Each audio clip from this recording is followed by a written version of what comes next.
In today's video, I'm going to teach you how to open Aircall on Slack, seamlessly integrating your phone system with your team's communication platform to enhance workflow efficiency. To begin, you'll want to open your preferred web browser and search for LeadsBridge.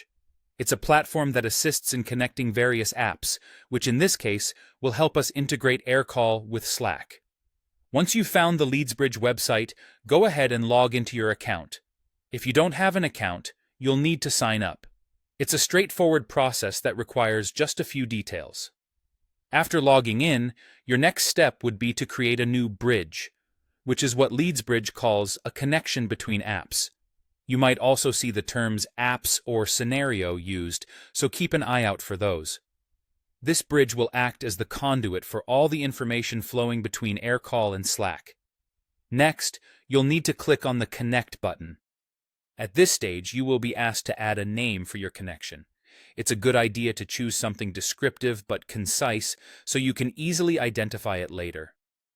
Also, you will need to enter the API ID and token from your Aircall account. These are crucial pieces of information that essentially allow different software to talk to each other, so make sure you input them carefully. Now comes the point where you define the roles within your new bridge by selecting Aircall as the source application.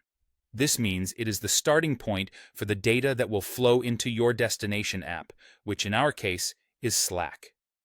Once you've made these selections, go ahead and save the configuration. This will automate the workflows that you want to establish.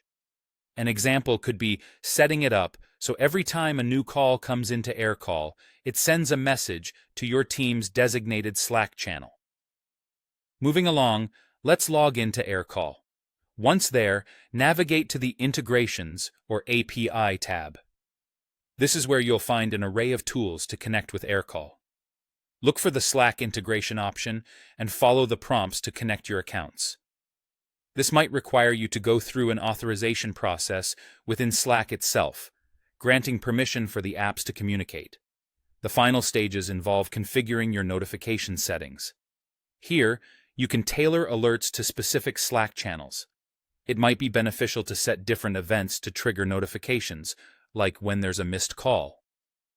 Take a moment to decide what works best for your team. Lastly, make sure to save your configurations if prompted by the system to ensure all settings are neatly locked in place. And there you have it. With these steps, Aircall should now be effectively integrated with Slack, streamlining communication across platforms to keep your team connected and informed.